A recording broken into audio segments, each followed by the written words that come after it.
Welcome to chapter 41 of the book of Ezekiel, continuation from chapter 40, where the man with the brass aura to him was leading Ezekiel to show him the city on a high mountain. And then he brought him into the house where we have this picture of the house. And he took him around to the outer courtyard here, explained to him the gates, and then how they faced the inner courtyard and went around there. Now he's going to bring him into the temple area itself. It says, and he brought me into the Neon, is a temple, not the house. The house is the whole area, and this is the temple. And he measured the column porch, 6 cubits was the breadth of the porch on this side, and the width was 6 cubits on, 9 feet. I'm going to put it in feet. And 9 feet on that side, the breadth of the tent. Now, it's interesting why he would say it, the breadth of the tent, the skinis. This not a tent, but I didn't go back to check the size. Well, the tent didn't have, I don't think it had a porch. So I'm not exactly sure why that word was used, but it's interesting. And the breadth of the gatehouse was 10 or 15 feet. The breadth of the gatehouse was 15 feet. So, and the side pieces of the gatehouse was 7.5 feet, and the breadth of the gatehouse was 15 feet, and the side pieces 5 and 7.5 foot on that side, and he measured its length 60 feet, and the breadth was 30 feet. So now I'm not exactly sure if that was the this area here on the outside. I guess it was. Not real big if it's 60 by 30. And he entered into the inner courtyard and measured the portal of the doorway, 2 cubits, and the doorway was 3 feet, and the doorway was 9 feet, and the side pieces of the doorway was 10.5 feet on this side. And he measured the length of the gates, 30 feet, and the breadth was 30 feet in front of the temple. And he said to me, this is the Holy of Holies. So apparently then the whole inner temple would be the Holy of Holies, I would think, and that was the dimensions of this, and that 30 by 60 could have been just this part right here. I'm not exactly sure. All these dimensions, you can sit there and study it all day, I suppose. And he measured the wall of the house, 9 feet, and the breadth of the side was 4 feet. So the wall of the house, 9 feet, okay? Well, now it doesn't say the length or just the wall. And the breadth of the side was about 4 feet, round about. And the sides, plevra, we have a pleurisy comes from that. It's a condition on the side. Pleurisy, and the sides, side by, it didn't jump. Wonder why it's not supposed to jump up. Do it with my hand. Side by side, 30 and of threes. Now, 30 doesn't say cubits, but so I'm not exactly sure what it's referring to, 30 of threes. And a space in the wall of the house at the sides round about, to be for the ones taking hold to see, so as to thoroughly not touch the wall of the house. So now, if that may be what he's talking about over here, I'm not sure. And the breadth of the higher of the sides was according to the appendage protruding from out of the wall. So apparently this wall, the wall that we showed just then, was probably very low, or you could see over it or so. And so The breadth of the higher of the sides was according to the appendage protruding from out of the wall to the higher one round about the house, so as to flatten out wider above. If you understand all this, you're doing better than I am. People that'll be there will know. So that from out of, I have the parts highlighted there because it should be the opposite. The should be regular, and the italicized, which here you see in the parts should be italicized. From out of the parts below, they should ascend into the upper rooms, and from out of the middles unto the third stories. So this is a 3-story building. It doesn't show that on this flat map here, but it goes up 3 stories. So it's very high up compared to everything else around it. And the thrails of the house height was a space of the size equal to 9 feet. The thrail, I don't know what a thrail is. I couldn't figure that one out here. 6 cubit intervals. And the breadth of the wall of the side from outside was 7.5 feet, and the spaces left over between the sides of the house. And between the inner chambers was a breadth of 30 feet, the circumference to the house round about. Now, a circumference is something round, so I'm not sure exactly what it's referring to there either.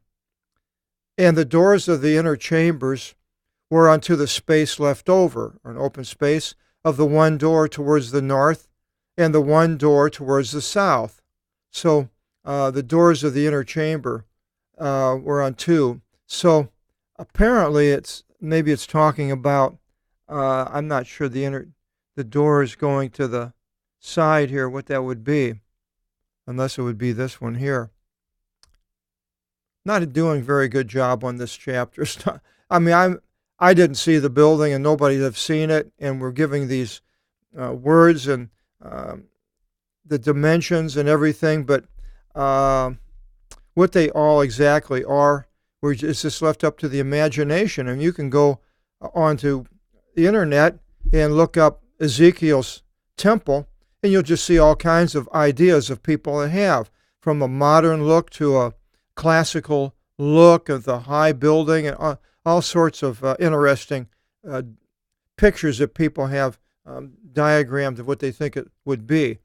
So we're going through here, and you can see all these parts of it. It mentions them, and the doors. So it had doors of the inner chambers, so there's little rooms were unto the space left over, apparently an outer area, of the one door towards the north and the one door, and the breadth of the place left over was 7.5 feet width round about. And the separate place in front of the leftover space of the place towards the west was 105 feet. So something towards the west was 105 feet. Well, the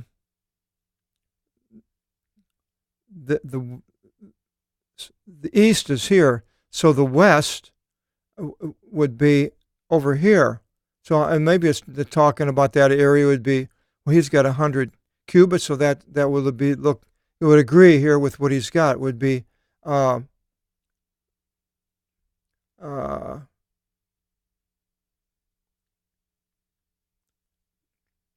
it has 70 cubits, 105 feet, a width of the wall separating, and 7.5 feet was the breadth round about, and its length was 135 feet,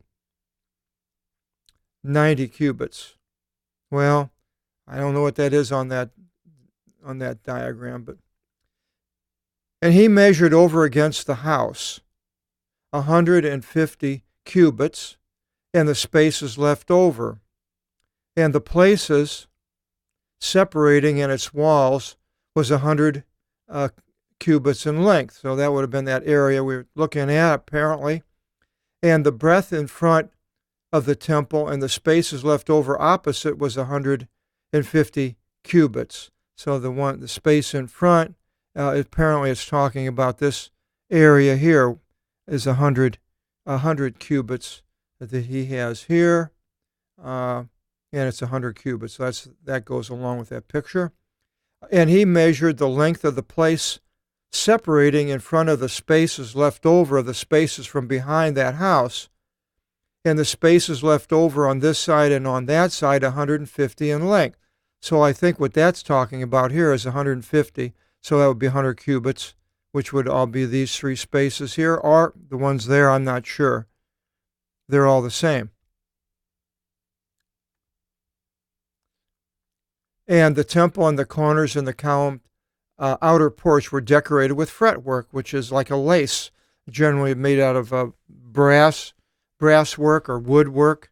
That's very like it looks like a lace, but it's wood or hard material.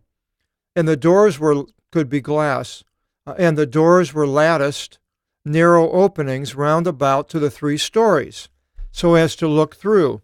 So they had openings, and there's windows around on that house. Well, we don't have a 3-dimensional picture, but so we have this house 3 stories high with different windows, and the house and the places near were boarded round about, that is with wood, even from the floor into the windows. So they were, now that's probably inside, I would imagine. So it's all boarded with wood, and the windows unfolded thrice for looking through. So there are trifold windows, apparently, opened up in a 3-way. And unto the inner house and the outer, and upon the entire wall round about, the inside and the outside, were carved cherubim and palms between cherub and cherub. Now, up on the wall, probably.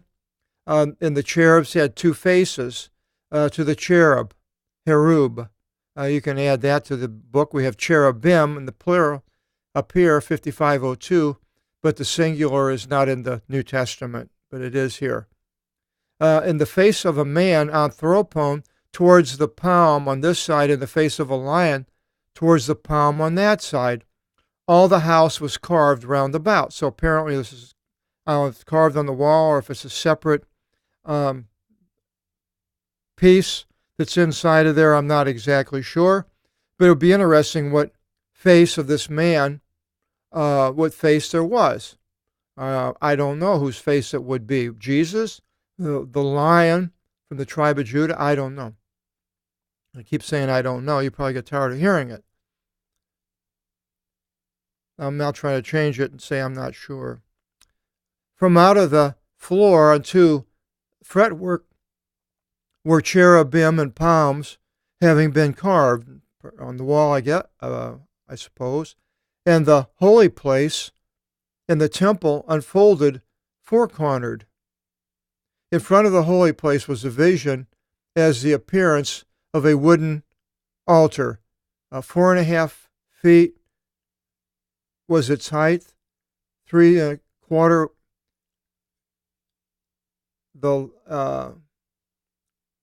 was the length, and 3 feet was the breadth. Okay, so now we have a height of 4.5 feet was its height. We don't know where they got the 375 there. 2 cubits and 2 cubits are each 3 feet. So this one here I don't think is right. Well, anyway, it's 3 foot by 3 foot, so it's not a real big altar. Yeah, it's not a big altar. So let's go back here and look at this picture. And here's the altar right here. Not very big. I don't know how they could, what exactly this altar was for. With burning the whole burnt offering, it wouldn't hold very much. And it had horns, as the horns of the altar in Solomon's temple. And its basis, vasis, base, transliteration, and its walls were wooden, the sides and the bottom of that altar. And he said to me, "Oh, this is the table before the Lord." And there were, so now this, a table before the Lord. Well, let's go back down here because I thought it was an altar. a wooden altar. Like maybe it's not for burning. This might be for holding the breads. I'm not. Let's see. And he said to me, "This is the table before the face of the Lord." So that would be. Let's see if there's another one here. I don't see anything else it could be on that picture. And there were 2 doorways to the temple and to the holy place. 2 doorways to the 2 doorways to the turnings. So, okay, we have there's a doorway here and there's a doorway here. Now, unless he's talking about these doors right here, and which would have some type of a door that would turn, revolve, I'm not sure.